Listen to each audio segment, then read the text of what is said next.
graphic nature of this program, listener discretion is advised. He is a comic book nerd. In brightest day and darkest night. We can learn a lot from comics. She is a reality TV junkie. No idea. Snooki had her baby. A dollar makes me holla.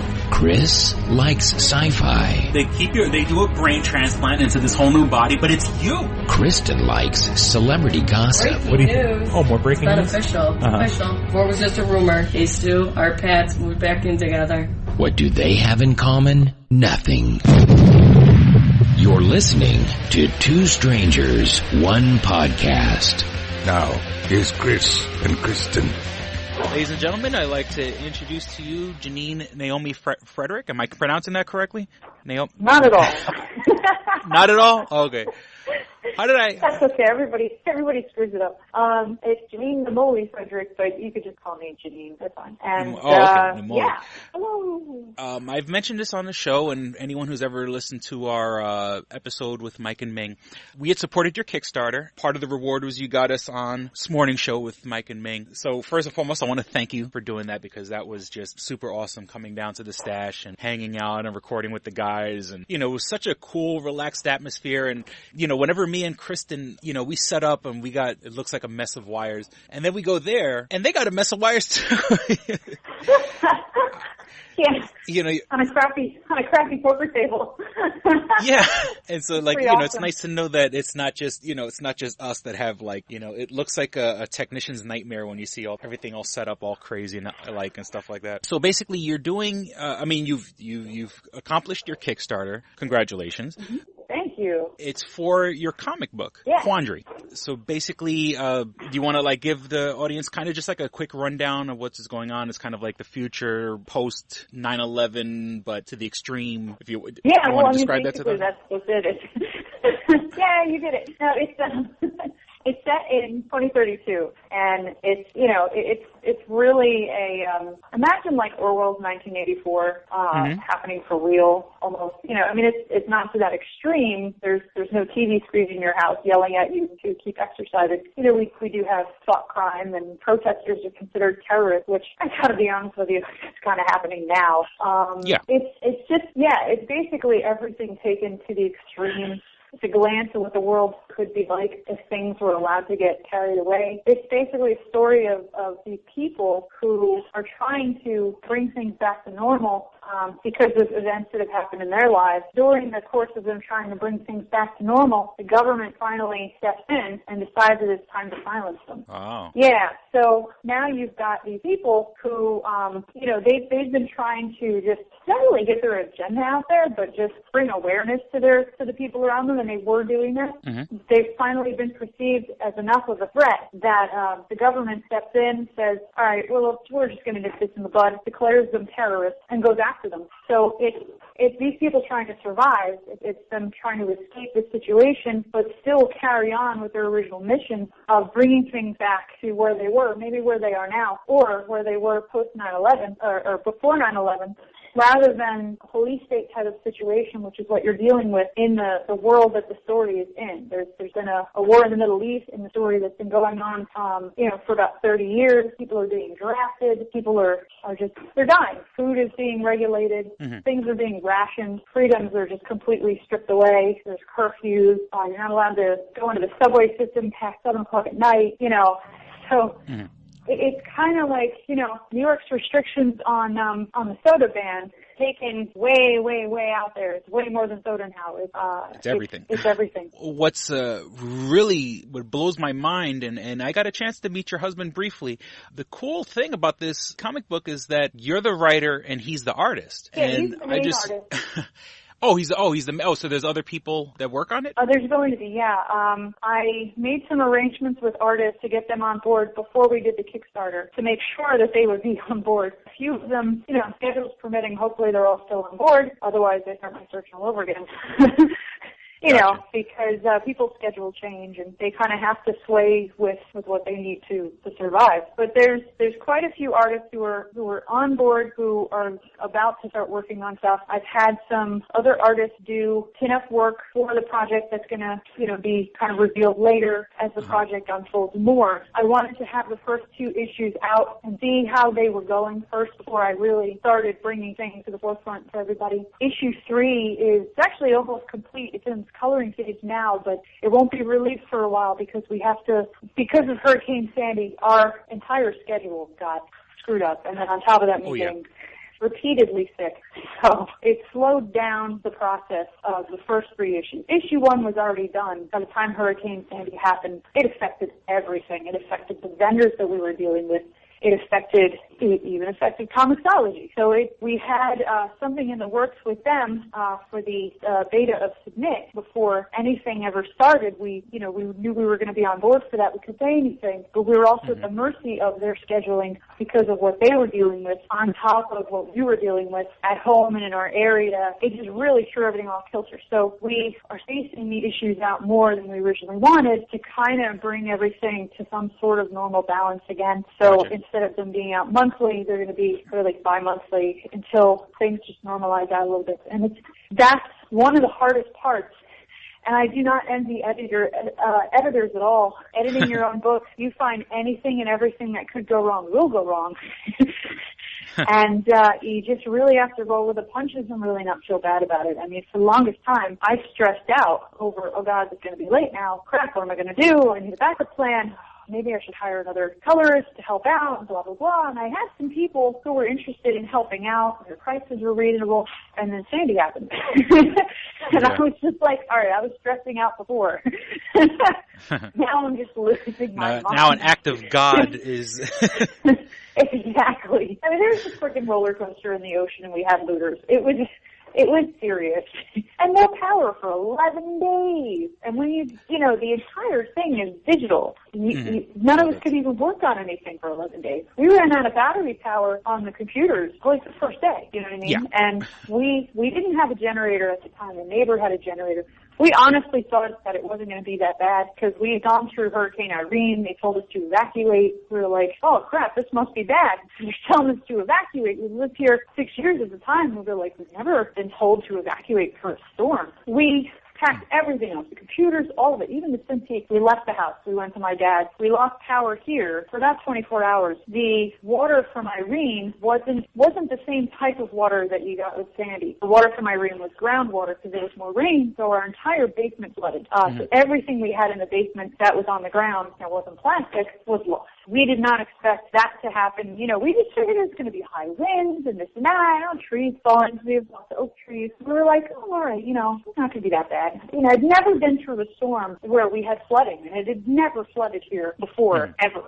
So, I was completely shocked. I mean, yeah, we have a sump pump, but it goes on like once in a while. I mean, it kicks on when it gets like 6 inches of water and it's gone, and that's it. But we came home to like 5 inches of water. One of the tables that we had some boxes on kind of gave out. Boxes that contain like lots of childhood memories, most of our Christmas decorations. We basically had to throw out. It was like a 4-day project just emptying the basement. I had the garbage company come haul away 3 huge loads of stuff. It was crazy. So I thought when Sandy was coming, all right, it's going to be like Irene. We're going to be dealing with water in the basement. It's going to suck, but you know what? Fuck it. I'm not evacuating. And we weren't being told to evacuate. The town was like, no, everything's fine. The floodgates are closed. We'll be great. We had already cleaned out the basement from Irene a year before, so it's not like we really had anything down there. We also didn't think we'd lose power for more than 24 hours like we did with Irene. And then the predictions came out, which of course we couldn't see them because we'd lost power already. The storm surge was going to be way higher than they originally anticipated. And that news came out maybe like an hour and a half before the storm surge actually hit. And right about that time, when the town decided, all right, let's evacuate the whole area. Because our whole section right near the water is 1 square mile, and they came around in their little fire truck, went block to block, not even house to house, block to block. They just pulled into the street, went, woo, with the siren, and went, that's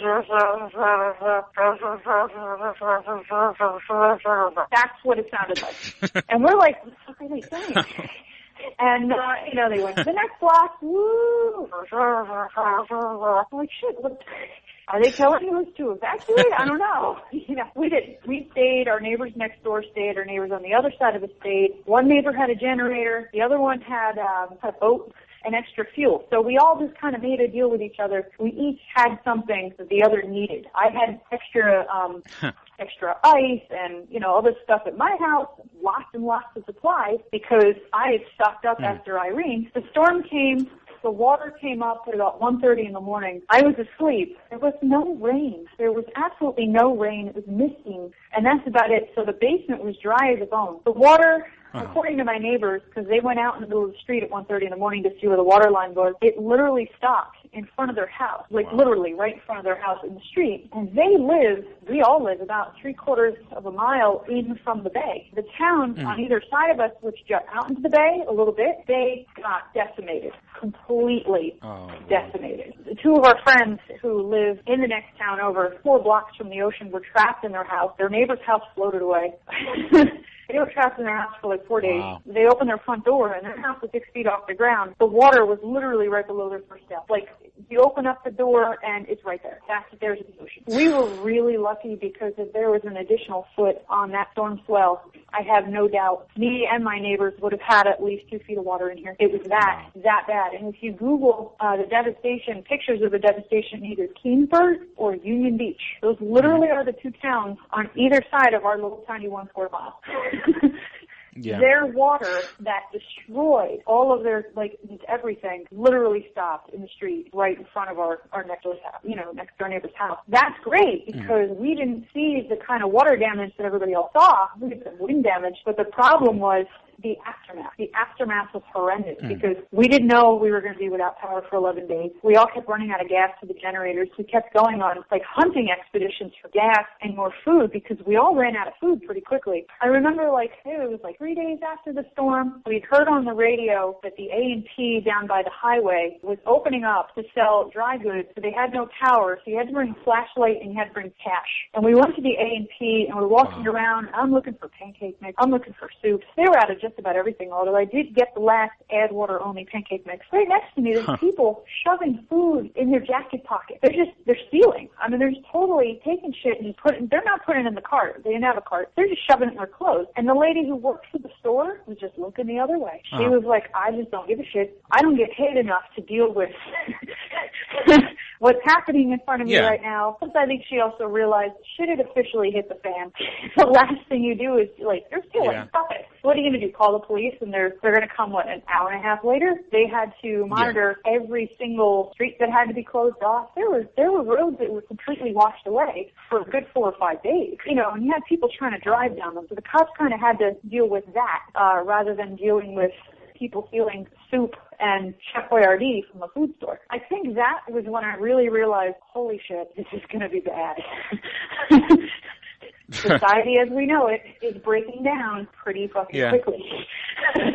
Yeah, the people who probably would never have thought of stealing before are now... No, these were families from well-to-do areas, I mean, they had nice clothes on, nice coats and everything, and then they're just stealing. They're just like, I don't give a shit, let's just take it. All the people that had moved their cars to that parking lot to get them up to higher ground because the town of Homedale and Hazlitt kept telling people, move your cars to the A&P parking lot, they'll be safe there because the water level shouldn't reach there. So everybody moved their cars there. 2 nights later, all the cars got broken into. Every single car in the lot.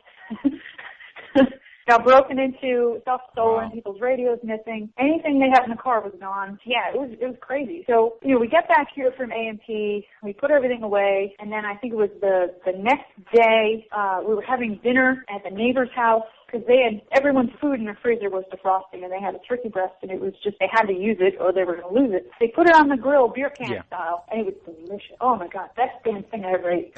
And we're sitting in the house, we're eating dinner, and we see these paddy wagons come through with searchlights. And we're like, holy shit, what is this now? We decide to hightail it home because they're shining the lights between our houses. And I'm like, okay.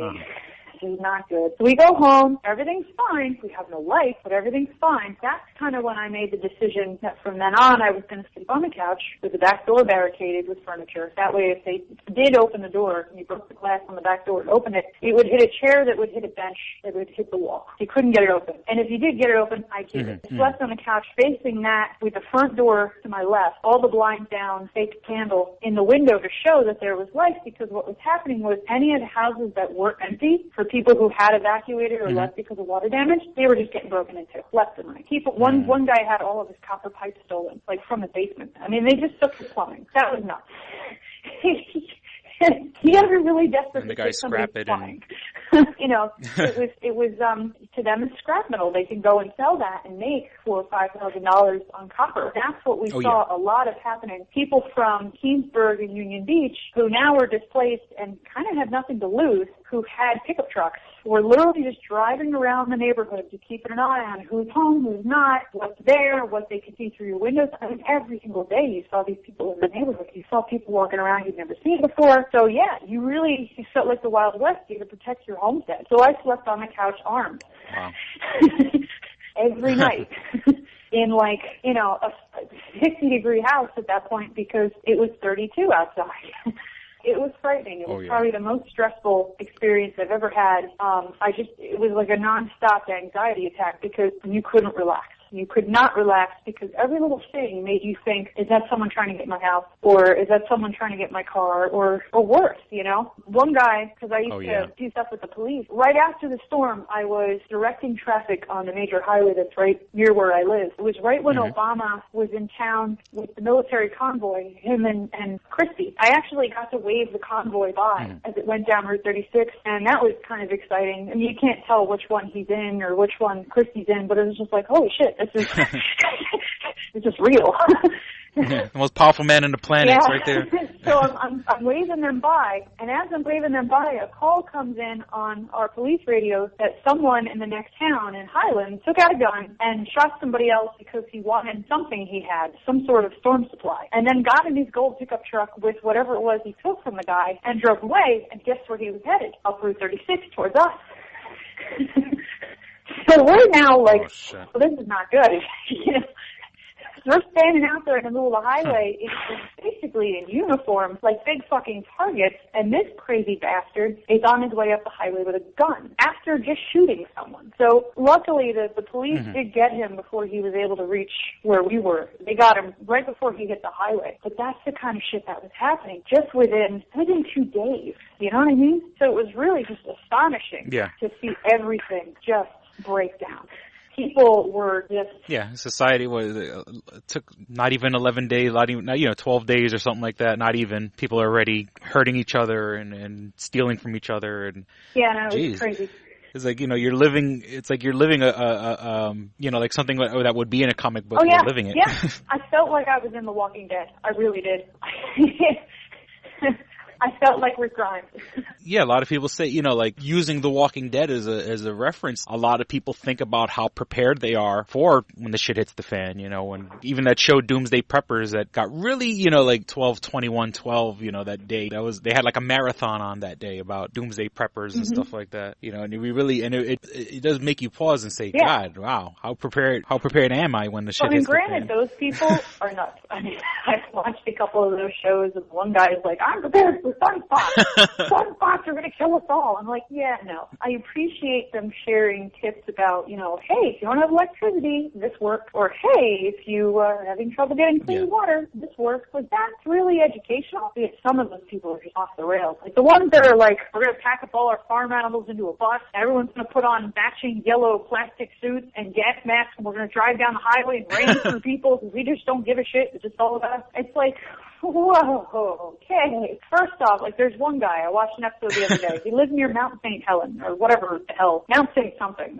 They're all named after saints. I don't know why they're naming them after saints, because it's like, I don't know of any saint that destroys your ass with lava. Mount St. something out in Washington. And he's like, we bought this farm. We knew it was right near a volcano that could kill us all in an hour. We're all prepared to get out of here in an hour. And it's just like, dude, you're going to be dead in 20 minutes.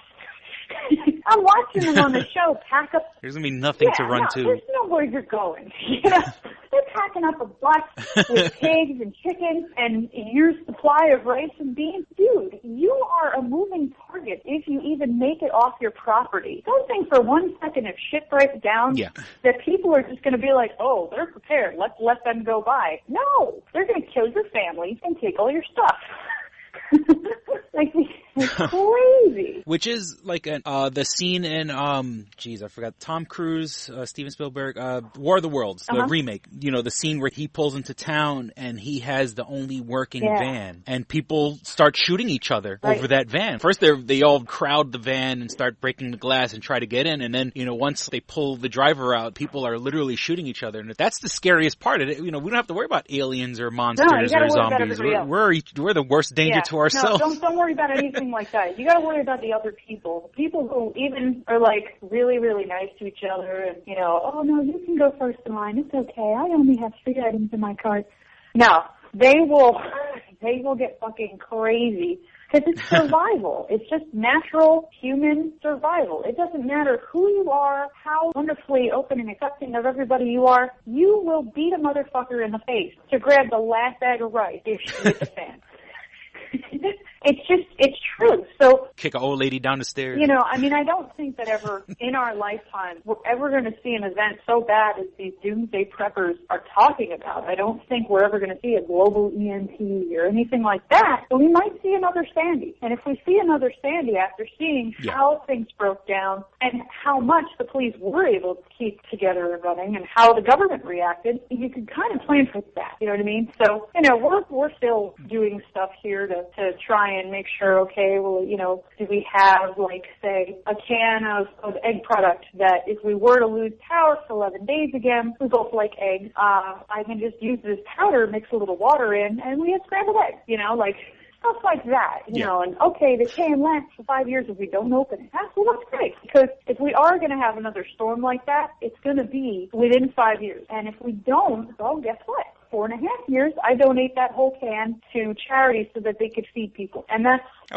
what you do. I mean, that's really... And we perfected preservatives and stuff like that. It's going to taste just as good 4.5 years from now as it does today. Exactly, yeah. And it's things like that. I mean, we were okay with certain things. Like right before the storm, and I did this for Irene too, I bought a lot of shelf-stable vegetables, washes, things like that, because you can leave them out on your table for 2 weeks and they'll be fine. Most people don't think of doing that. They're like, well, let's buy all this frozen stuff or cold refrigerated stuff or canned shit, and let's buy tons of ice, and we'll just try to keep all of our refrigerated stuff cold because they can't part with the idea of, gee, well, I want a sandwich. Well, you mean I can't have a sandwich after 3 days because the lunch meat won't be good? Well, that's not acceptable. Well, you know, maybe think of an alternative, like a baked sweet potato. You know, you could do that on your grill outside. Yeah. And the sweet potatoes are gonna last. You pack with nutrients. You know, people, I guess they're just too comfortable, and I think that's the one big thing that Sandy taught me is how to be uncomfortable. For 11 days, how to be uncomfortable but still in control of the situation. Yeah. Even though I had no control over my timeline anymore. Yeah, trial by fire, you know, and you survived and you made it through, and that's pretty awesome. No, we're good. We were able still to, you know. You're a survivor. I'm not going to give up. The good thing is... Beyonce, you don't know a thing about surviving. It's like, I'm a survivor. I got to get my manicure. Yeah, okay, whatever. You go get your personal trainer and your stylist. Yeah. I'd like to see her survive in the hood. It was around Hurricane Sandy when we were supposed to go down for the interview, and I had used the infamous words, come hell or high water, we're going to go, because I thought it was just going to be a little rain. Yeah.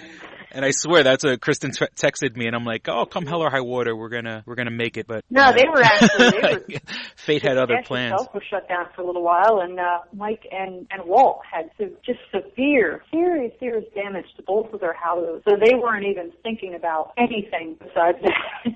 And I don't blame them. I mean, honestly, if I was dealing with the level of destruction that they were dealing with, plus on top of it having a family, 2 kids, a wife.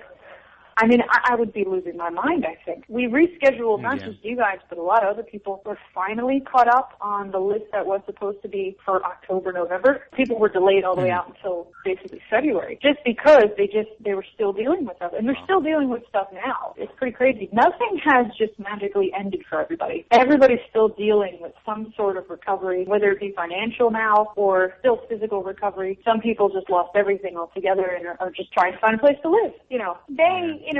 They're staying in their homes. They were able to rehab their homes, but again, they're still doing things to it. And I don't think that's going to end for them for like a good, rest of the year or something. The day has been absolutely wonderful, because I think if I lost so much of my life, and then some girl was like, hey, can we film this podcast? Do you want to do a podcast with my friend? I've been like, go shit in your house.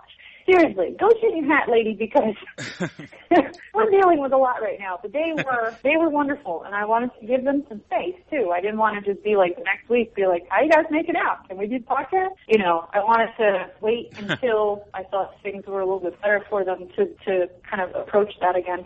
And, like I said, they've just been incredibly supportive.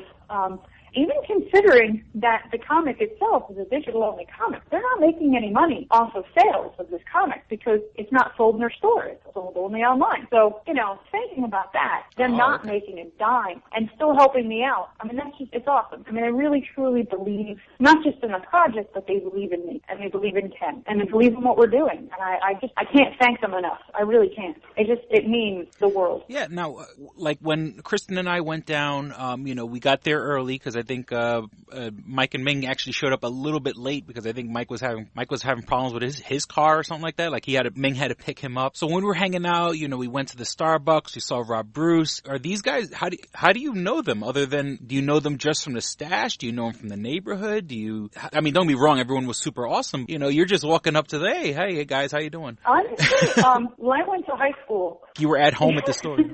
I went to high school down the street from the stash. I used to do some after-school activities, and before the activities would begin, we were allowed to walk around the town of Red Bank, and occasionally I would go into the comic book store and buy an occasional comic book and get into conversation. But we really didn't strike up a friendship because I wasn't a regular at the time until I was married already. I was working in Red Bank down the street on the corner of West Front and Broad.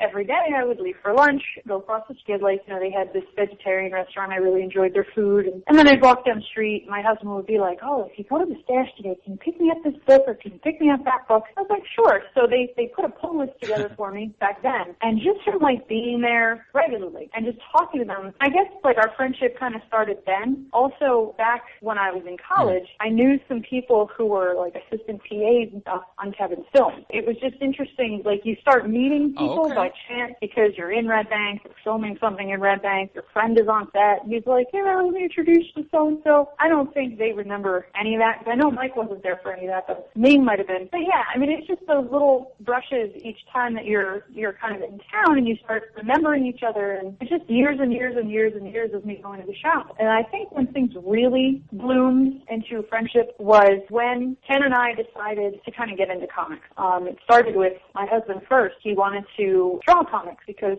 at the time he had lost his job, and it was right at the 2008 economic downturn. He would go online looking for new jobs, and there were not. There were not new jobs. There was nothing in any field. There was nothing. Unless you wanted to drive out to Philadelphia every single day, which would be pointless, there was absolutely nothing. Started to get to that point where I'd come home and, he hasn't moved off the couch. He's just playing video games all day. It started to get on him emotionally, and I saw that, so I was like, all right, look, we need to change the plans here. What do you want to do? And he's like, I want to find a job. I'm like, yeah, put that out of your head. There are no jobs. You could do something every single day of your life, and money was not an issue. And I knew it was going to be rough, but at the time I had a pretty steady, I had a full-time gig with local government, so I was fine. Benefits through me and everything. So everything was great on that front. We could still afford to live in our house and do things. We just couldn't eat out, go to the movies, or do anything fun fun anymore. I said, all right, what would you want to do with your life if you didn't have to worry about money ever again? And he said, I would want to make comics. And I remember even before we got married, he was drawing. And one of the things that we did when we bought this house was we looked for a house that had an extra room for an art studio for him. Obviously this one did. And I kept saying, set up your art stuff. Why don't you draw? Why don't you draw? Like every few months. And he'd be like, yeah. No, I don't really want to do that. You'd be tired when you got home from work. And his drawing room / art studio would just kind of stay collecting dust. So I said to him, look, you got your art room. What can I do to support this? We were talking about the Joe Kubert correspondence courses that he saw an ad for online. And granted, money was tight. And the courses were at the time like $275 each. But I was like, you know what? Fuck it. If it'll make you happy, it will make you feel like you're doing something that you want to do. Creative endeavor. Nothing bad can ever come out of a creative endeavor unless you blow tons of money. But I said, look, I will get these courses for you and just see if you like it. So I did. That was the start of it all. He started drawing every single day, and he hadn't stopped. During his little adventure / foray into comics, I started to kind of pick up on it too. And, I was reading his graphic novels, and I was reading his books that he was having me pick up from the stash every week. And I started really to get into it, and I was just like, I used to write when I was younger. I wonder if I could write a comic and you could draw it. Maybe we can actually produce something here. Plus, I'm always thinking of things that we could do together because I like that. And he was like, yeah, that sounds cool. Write something. If it's good, we'll make it. That's when I wrote the script for Alexander Kristoff Assassin, which we ended up making as a Zuda format, submitted it to Zuda, and got accepted for their competition in March of 2010, which is the second to last competition that they had ever. Because then DC shut them down. Yeah, I'm not entirely sure why DC shut them down, but it's sad because I think it really fostered new creators and projects that you wouldn't normally see elsewhere. I think Comixology now, its Nick, has really picked up that torch in fostering new and independent talent and giving us a place to really shine, which I appreciate because now I have a global market. You know what I mean? That's awesome. So anyway, when we decided to do all of this, I had kept telling Mike and Walt and Ming about what we were doing and saying my husband started drawing again, or we're doing this, we're doing that. I would bring in some of his art, what do you guys think? And they got really, really excited about it because we were creating. I didn't know at the time that Kevin was pro, creating. I think that's why the guys were so excited because it was right in line what they believed and what Kevin believed. So they were extremely supportive. When we got accepted into Zuda, right away, right off the bat, they were trying to help promote us. And this was before they even had the I Sell Comic podcast or they were even doing this morning show. It was just Kevin was just starting out with the podcasting stuff. They would try and promote us in the store, on Twitter.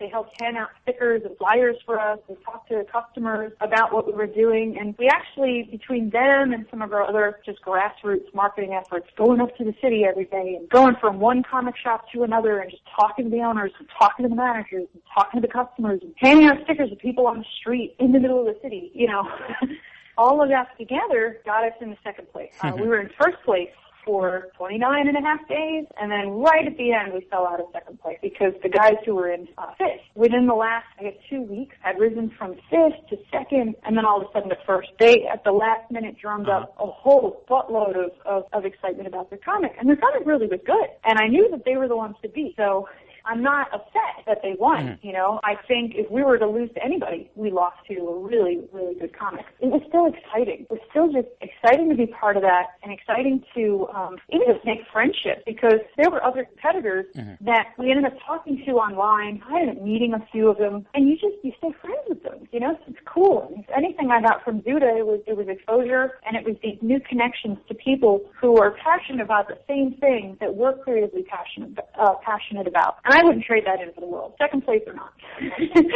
And honestly, I'm actually glad. Is that in the future there could be like a collaboration or something like that? Making the connections, making the networking, doing the networking? Oh, I would love that. Yeah, I mean, there's some really great artists that I made friends with. One of them went to the Joe Kubert School, lives out in California now, did some art for the Big Bang Theory TV show. And there's another one, Chris Soprano, who's a sculptor in New York. He does amazing work. So there's these people that, I would love to be able to do a project with them one day. I don't know if I could afford either of them right now. now, insanely talented, and I just love to see when they do new work and they post it, and I try to help share it, tweet it, whatever, and I get excited with them, because that's really what it's all about. It's not a competition. It's not Zuda Part 2. It's comics, and it's just making comics because it's what you love doing. You know, granted, I have a full-time job, and I love my full-time job. Love what I do, but if that was it, I think I'd go batshit crazy. I need a creative output, and this is it. Same thing with my husband. He's got work now that he's doing full-time, but again, without this creative outlet, I don't think we'd be as happy as we are right now. He has a book out on Amazon. He illustrated a book. Oh, yeah. It's a children's book. It actually came out back in December. It's a children's book called The Bunny Rabbit in the Flower Garden. It's doing pretty well on Amazon. You know, they submitted it through CreateBase, which means when someone orders a book, Amazon will print it and ship it right then. And they make, I think it's like $2 off of every sale, which is not bad. You know, Gotcha. They didn't want to up the price to the point where it was crazy. They researched other prices of children's books and felt that $9 was fair. And I think that's great, because if you price yourself out of the stratosphere, no one's going to buy it, you know. And, that's been getting some pretty good sales over Christmas. I think they sold 60 books. And they've been selling books in dribs and drabs since then. And then there was just another recent push of sales just the last maybe a few days or week because of Easter coming. So it's kind of neat. And then, some of our friends bought books, and they come over to our house and like, can you sign this? So it's cool. He's signing the book. And that was a project he was really proud of, because it was not your traditional project. You know, it's not comics. It's something that has to cater to children. The rules for just general illustration are way different from the rules of comic book illustration. You're telling a story in a different way. It's not panel-based. You're not leading the eye from one panel to another. You're leading the eye from one element to another and then turn the page. It's kind of neat, to see that come about. He learned a lot about even how to position the characters on a page perspective-wise, because if you drew things to scale, the kids didn't recognize what they were. So you almost have to play with the scale and mess it up. And a bunny has to be a little bit bigger than a bunny would normally be. Or the girl her head has to be bigger than it would normally be. I mean, there's all these different tricks of the eye that get incorporated into illustration just for children's books versus standard, comic book illustrations. Comic books, the bodies are very elongated. They're like 8 heads high because they're superheroes larger than life. Whereas in a children's book, things are more rounded. They're more, pleasing to the eye as far as like gentle and cuddly. A little less realism. So it's fun. It was more cartoony, and he really, really enjoyed putting it together. What was it? The bunny and the... The Bunny Rabbit in the Flower Garden. Okay, so just to let our listeners know, you could check that out on Amazon. And then also you have readquandary.com. Because you mentioned earlier, there are no physical copies? It's all purely digital? Purely digital. The only physical copies that will exist are the ones that are going to be sent out as part of the Kickstarter reward, print reward. And that's the last piece of the print rewards that we're still waiting on. We've had horrendous issues with printers. I finally found one that's good, because the problem is the amount of books we need. We don't need 1,000. We need like 60. Gotcha. So when you tell someone you need 60 books, they're like, okay, well, it's $1,000. And it's like, why would I pay $1,000 for 60 books? That's crazy. When I could order 1,000 books for $1,000. That's nuts. But I don't want 1,000 books because I can't use 1,000 books, because these books will not be given to anybody else but the backers. So I finally found another printer, New York, in Long Island, that's going to be able to do the project for a little bit more than I originally had budgeted for, because the company I was going to use had an awesome rate, but they literally don't exist anymore. They got washed away. Wow. They were a local company, so their shop is gone. The second company I picked was willing to do a decent price, but then they went out of business because they apparently got too many orders and just shut down all lines of communication. Nobody can get in touch with them. That one was icgeeks.com, which is gone now. So when you switch printing companies, you now have to switch templates. And when you have something laid out for one template for a certain page count, and now you realize, okay, well, we can't do that anymore. It went from something that was going to be landscape to something that was comic book format to now something that's going to be 8.5 by 11. You're dealing with more pages, so you have to add more content. And then on top of that, now you have to relay everything out. So we're still doing that part of it, only because things are just, life gets in the way. Otherwise, everything else is done and in. So, the prints, I got the proofs, they look amazing, I'm supposed to pick them up this week. Yeah, so that's really the last part of the puzzle before I can actually send anything out, because otherwise if I send everything now and the books later, there's so many people getting books, and I'm now sending 2 different packages, paying for shipping twice, and I put myself over budget by about $200. So for the sake of the budget, I appreciate that everyone so far has been extremely patient. Because I don't want money to come out of my pocket for this. I want it just to come out of the funds that are raised on Kickstarter. Right now, the budget's tight, but everything I raised on Kickstarter will cover everything. I was able to raise a little bit more than I asked for, because I originally thought that I would supplement with stuff from my own pocket, and I think I am still doing that with 1 or 200 here and there, every few months or something. I've been able really to keep the cost of the rewards down the way I wanted to, which is nice. Again, with the exception being the books that are now more expensive than they were supposed to be. Taking everything into consideration and just trying to stay as close to this small amount as possible. I think we're doing a pretty good job. It's taking a little bit longer, like I said, but I would rather do that and work with what I need than have all this excess and just be like, oh, I made a killing on Kickstarter. Because then, it's imbalance to me. It's not right. I think you should only ask for what you need and use that, and that's it. Don't all of a sudden be like, well, I have an extra $1,000 here, so I'm just going to go shopping. No, that's not what you do. That's not income. That's not. You know what I mean? That's project money. I get nervous for these other creators that ask for $10,000 and then raise $50,000, because it's like, well, what is that extra money going to be used towards? Because even if you upgrade everything to hardcover books, you're still going to be left with like half that money. And now, you're going to get killed in taxes because you've been issued a 1099 from Amazon, and that's, hey, guess what? Government knows now all this money that you got. So not only are you hit with the taxes on it, but you're hit with investment issues, you know what I mean? Because do you consider it income, or do you consider it part of the business? Are you a business? Are you not a business? If you're an LLC, it's going to affect that. It's going to affect how much you owe the government. So it's a concern. I don't know, Kickstarter's great, and I would totally do it again. Mm-hmm. I believe in only taking or asking for what you need. That's just me. I think it's a good karma thing. It's, also I think it's a testament to, hey, I had this, and I was able to do all of this with it. I don't think there's any reason why someone should need $50,000 to put out one book. That's kind of excessive, because if every book cost $50,000 to put out, no one would make comics anymore. Sometimes you barter with people to get art costs down, or, exchange services. I think that's something that's important that people could do to keep costs down as well. If you have a skill set that someone else might need, maybe exchange that a little bit. But again, I would feel uncomfortable raising an excess on Kickstarter. I would feel weird. As odd as that sounds.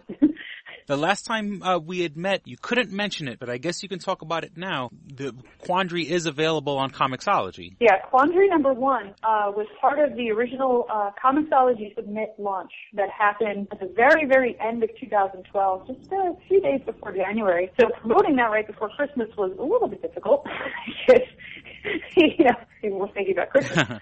But, I got some really good reviews. People were reading it. People were downloading it. And every now and then I'd get contacted by someone on Twitter or Facebook who'd say, hey, I really like the story. I'd love to see what happens next. They just really got the intro of it, the first 10 pages, but they got into it. I established the world with those first 10 pages. Yeah, I didn't know who those people were, and I was just appreciative that they got in touch with me. And there were a few people who were like, I don't really like what you did here. And I appreciate that, too, because to me, I can gauge how people are reading it. You know what I mean? Was there anything that confused anybody? Or did the overall consensus prove that I did something right? To me, the feedback is really wonderful. Yeah. I accept it. I haven't had anyone yell at me.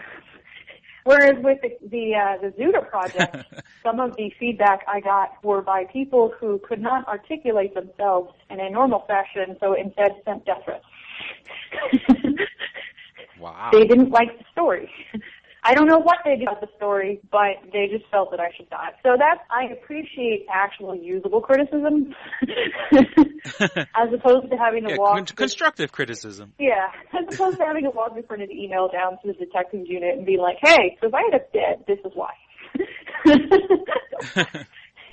Now the cops are walking you out to your car at night. Because the one guy actually posted on the comment section of the Judah comic where I worked. He hadn't even figured out where I parked my car. He apparently had called into my job, socially engineered someone else who worked in my building to tell them information about me, saying that he was a longtime friend, he wanted to surprise me, he was going to be in town. And they told him, oh yeah, no, she wants to see you, that's great, oh my God. And it wasn't until later that I found that out, that this person just, called in and found all this information and then posted it. And it was like, wow, hey, that's not cool at all. And I think the issue might have been that the story, those first 8 pages of Alexander Kristoff, broached the subject of alcoholism and child abuse. Basically, that one's a story about a teenage boy who's living in an abusive household with an alcoholic father. He ends up killing his father. Accidentally, he ends up shooting him in the neck during a beating where he honestly thought his father was going to kill him. It takes place in Russia, 1963, so of course everyone from Eastern Europe hated me. And they were not shy about telling me that, because how dare you write a story that takes place in our land? You don't know anything about our land. Yeah, right. You know what? But I have lots of great resources on the internet. I scoured the CIA databases to learn about what was going on with the Cold War at the time, to learn about what life was like. I got a few details wrong with the architecture that little tiny houses in the woods looked like. Other than that, it didn't matter, because it wasn't a story about the country. It was a story about a relationship. It was a story about 2 people and how they lived and how they survived together. I think some of the people, the way they reacted was a little nuts. But yeah, I think honestly what probably got this guy all crazy was maybe in his life he had an experience kind of like that. Maybe he had an abusive father. Maybe he had an alcoholic family member that would, point guns at him. Who knows? You touch an emotional nerve with somebody, they're just going to react. Sometimes they don't realize how they're reacting. On one hand, I was like, well, this is crazy. But on the other hand, I was really pleased, because it meant I had written something that had caused an emotional reaction in someone. An extreme one, nonetheless, but I had caused a reaction. So, I wasn't afraid of the guy, because the guy lived in Eastern Europe, and I was like, yeah, okay, book the flight, dude. You'll never make it within 50 yards of my house.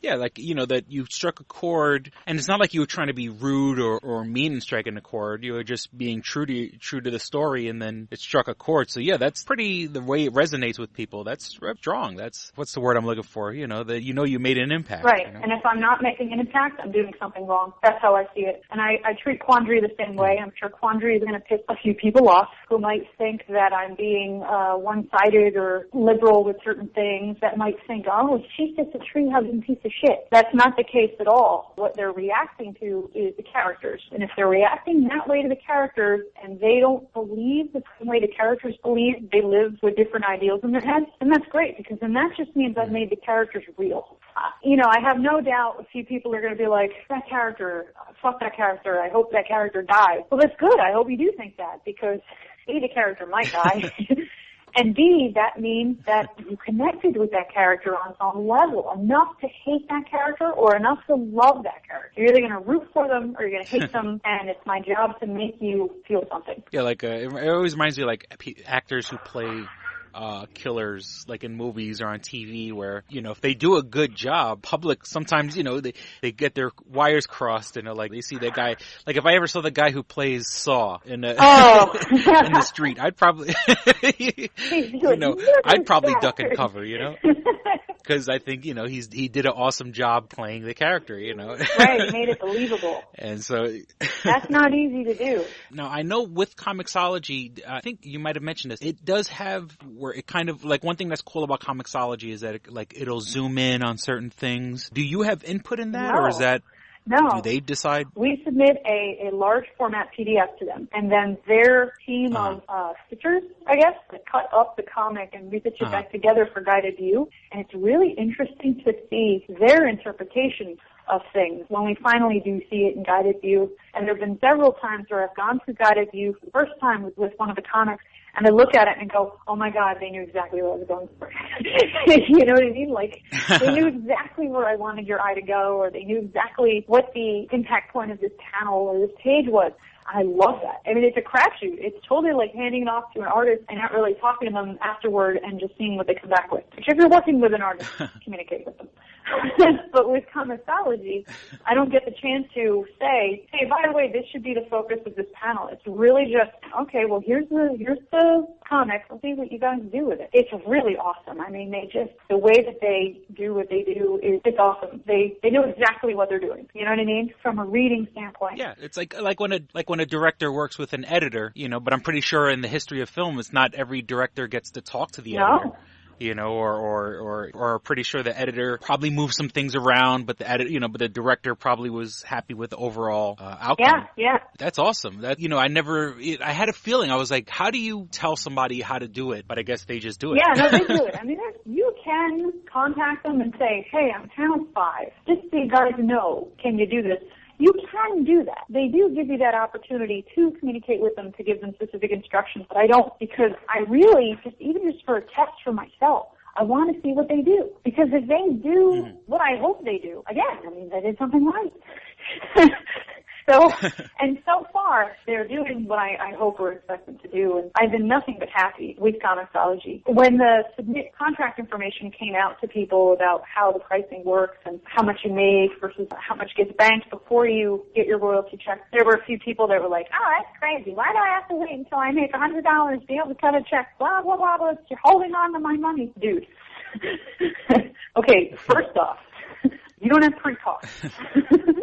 You saved about $1,300 right there. You don't have to store books. And when you live in a place like I do where you can get Hurricane Sandy, storing paper is not the ideal thing.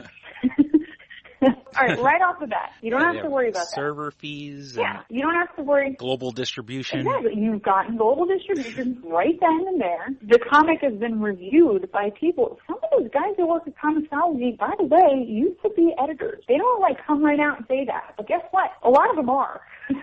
So you're getting your stuff reviewed by professional people who have done this before. It's not just like, hey, it was fine, approve it. They're actually going to look at it and read the whole thing. If they don't like it, they'll come back to you and be like, oh, we're not really, I'm not going to do this one. Or if they like it, but they're not quite sure, they'll ask you questions. That hasn't happened to us, thank God. But we did have one thing that we submitted that we have to redo an element on the cover because we used the Met logo. And we didn't realize, oh shit, we can't do that. So we have to redo that so that it doesn't look like the Metropolitan Museum of Art's logo on this bloody pin. It looks like something else. But that was, instead of them saying, no, we're going to turn it down, they really liked the comic. They just said, hey, we like this, we're going to post it, but we just need a new image for this. Yeah, and they're just covering themselves when they do that. Us too, I mean, they're pointing something out to us that we didn't think about before. And I appreciate that because, comicsology has not just these guys reviewing it, they also have a legal team. And you can learn a lot from the feedback just from the legal team alone. So it's progressive. And also what I said to one creator when he was complaining about, oh, they're holding on to your money, you don't get paid until you make $100. I said, okay, so you don't think that you can market yourself well enough to make $100 in a quarter. That's what you're telling me right now. And he was like, well, it's not about marketing because selling comics to begin with is hard. Well, yeah, when the only way you can sell them is at your local comic shop and the occasional show that you do and talking about it online every now and then, and people have to go to your site and order it for $4 and then pay $2 for shipping. Or order it from print-on-demand place, it's going to charge them about $10 per book. Well, yeah, of course you're not going to make. You're not even going to break $100 in a year if you're doing that. But on comicsology, you price something at anywhere from 99 cents to, I don't know, depending on the book size, $9.99.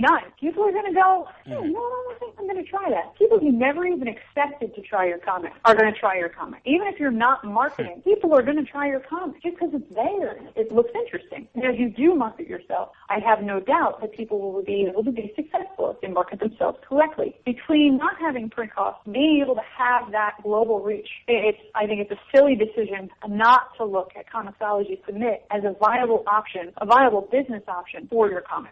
In this day and age of the internet, the self-publishing and stuff like that, not only are you the creative person, now you got to take the business part by the reins, and it's nice to have something like a comicsology or something like that that'll hold your hand a little bit. No, absolutely.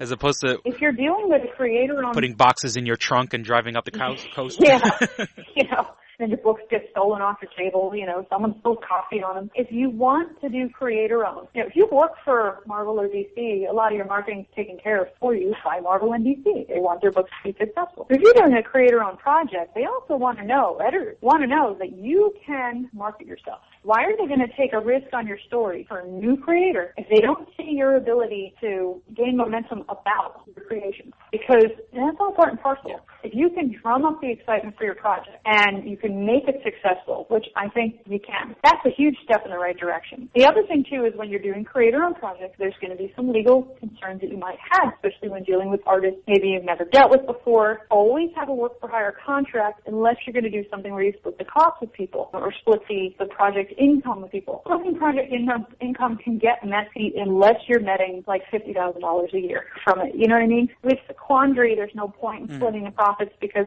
I think profits for us probably going to be a few $100s a year.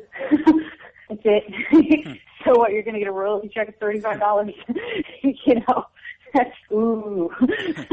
I would rather do a work for hire and pay a slightly higher page rate and own it outright. That way, say in 10 years, if the book were to be able to be picked up, say, for a movie or a TV show, there's less people involved in that legal process, period. We do have creative lawyers. There are intellectual property lawyers, definitely. If you're considering doing something that you think could potentially be big or something that's going to involve a lot of people, reach out to one of them, even just for a consultation, just to, talk about what you should be considering on the legal side of things. Because look what happened with Tony Moore and Robert Kirkman, the creator-owned project. They decided to split it, right? Things were going fine for a while till the TV show. Then, all of a sudden, Tony wasn't sure he was getting the right share of money. Now, I don't know what's going on with that case. I haven't really been following that closely. I just knew what the start of the lawsuit was about. And it's like these two people were like best friends. And now all of a sudden, they're like, you're not paying me enough money, then I should be making more because that's my stuff. And he might be right, he might be wrong. I don't know. I don't know the financials of it. That shit can happen. Mm-hmm.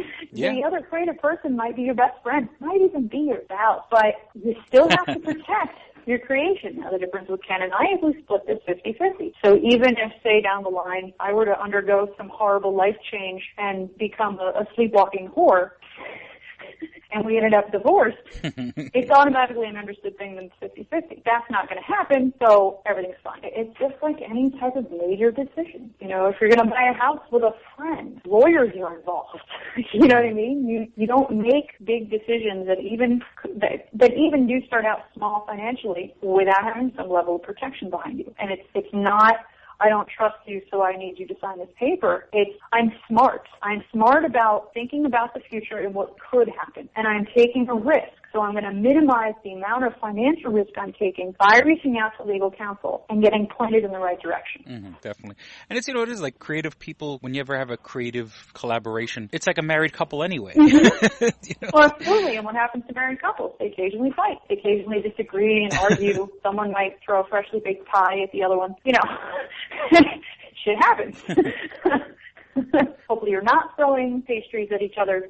Stuff happens. You have the argument that leads to not really speaking for 3 days, that leads to, an emotional, you don't understand how I'm feeling, and then you both cry, and then there's makeup lovemaking and all that jazz. During those 3 days, if you're not married and you're business partners, you might be a little bit more spiteful towards each other. And you might do things to hurt each other financially because in your mind, so fuck this guy, fuck this girl. This is never going to work, motherfucker. I'm just going to go behind this person's back and spend all the money. And that's happened. That's happened to people. Or I'm just going to steal this person's idea and just go with a different artist. Screw them because they pissed me off and I've been mad for 2 days. People's emotions get riled up and they make really, really bad decisions. Yeah. It's like the lady who gets mad at her husband and then goes out and sleeps with the postman. It's true. Oh, boy. All right. I'm going to wrap this up. Well, I do have to tell people that I've personally read issue 2. Is that available on Comixology right now, or was that just for the backers of Kickstarter? It actually is. Issue 1 and 2 are available right now on Comixology. If you go on Comixology and you either click on the Comixology Submit area and you scroll down to where it lists all 49 creators, you'll see issues 1 and 2 there for download. Or just go to Comixology, hit the search box, and type Quandary, Quandary.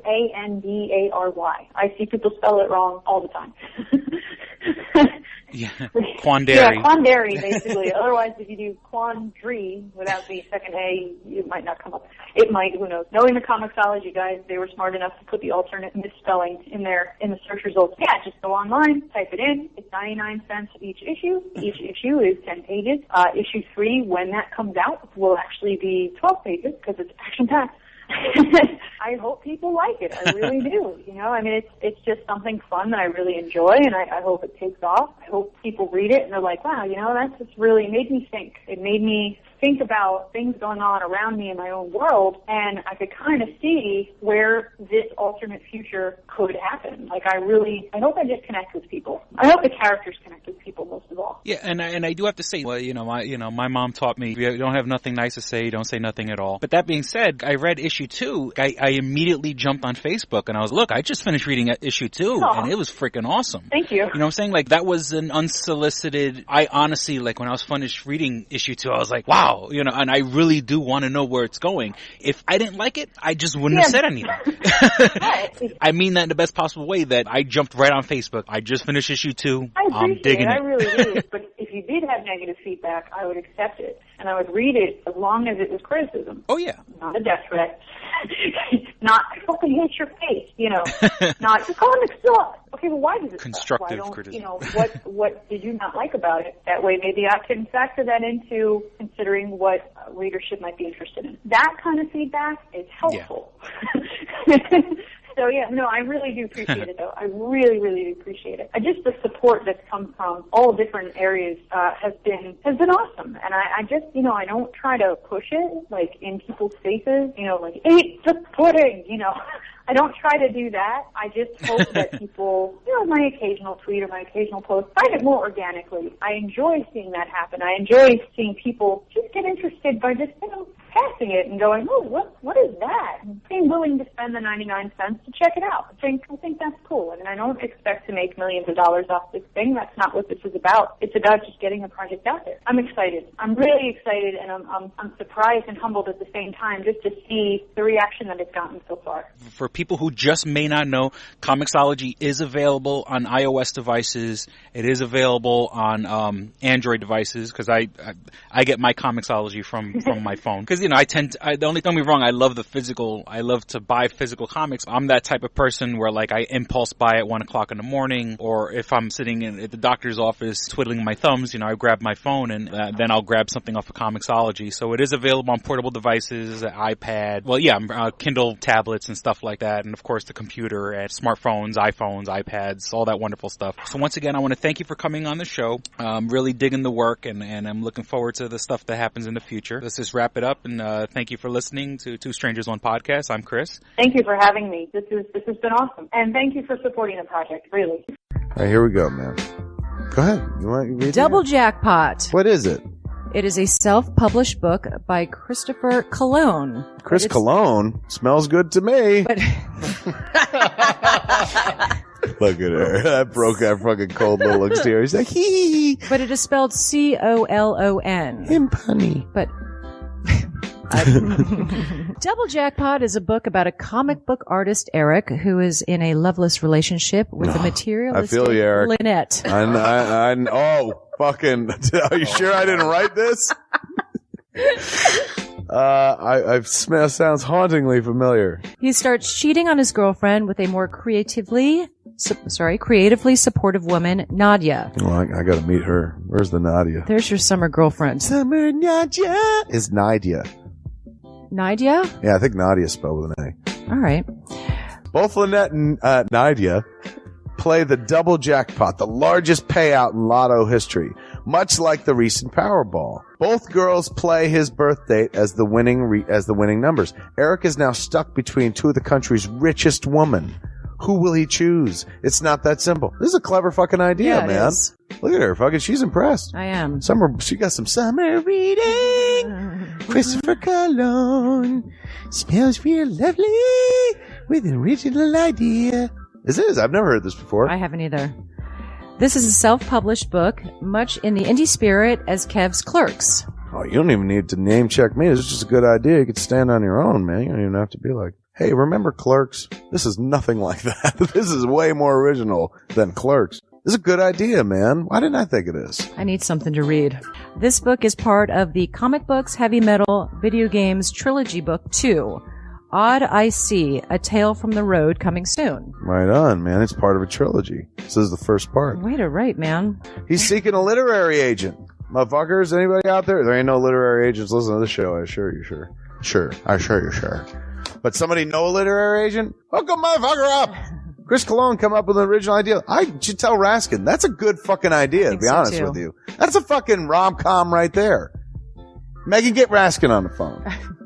Isn't it possible to get Raskin on the phone? No? Yeah. I want to run it past him, man. I want to, and if it happens, I get a taste, Chris Cologne. I get a whiff, if you will. The book could also be ordered on www.lulu.com. That's lulu.com. I understand that. I just want to spell it out. Normally one says it that spells it. Still, lulu.com. What is that? Do you know what it is? I don't know. All right. The book could also be ordered on www.lulu.com. Search for Double Jackpot Christopher Cologne. A paperback version of the book is $15 and a PDF file is only $5. $5 is Yeah. insanely inexpensive. 15 is not even that bad for a paperback version. No. This is $1 million idea right here. Like a movie about a dude who fucking is stuck between two chicks, both of who play his birthday and win the lottery. Come on! I can see that trailer. Chris Cologne is on to something. Nobody else can smell it but me. I'll read it. Thank you. I'm going to make that smelly joke. I know. You're trying to get me to laugh again. It worked once. Double Jackpot is a self-published book by Chris Cologne, man. It's the first book in his Comic Books, Heavy Metal, Video Games trilogy. Book 2, Odd I See, A Tale from the Road, should be coming out soon. Get all the information at Chris Cologne, like a motherfucker. I and will his totally book, read this. Double Jackpot. I'm serious. I'm going to recommend that to fucking Raskin. How is that not a movie? You know what I'm saying? This could be a sexy movie. You could do an R-rated version. There could be nudie in it, and you could show them fucking both chicks. Maybe a little penetration. Maybe a butthole shot. No butthole, no care. I would like to formally apologize to Christopher Cologne. No, sex sells. Chris Cologne will appreciate that. He's like, thanks for throwing a few buttholes in there, man. Don't forget to check out twostrangersonepodcast.net, your one-stop resource for everything show-related. You can find links to subscribe to us on iTunes or on Stitcher. You could also find links to buy my book, Double Jackpot, on twostrangersonepodcast.net. Fuck you, fuck you, fuck you. You're cool. And fuck you, I'm out.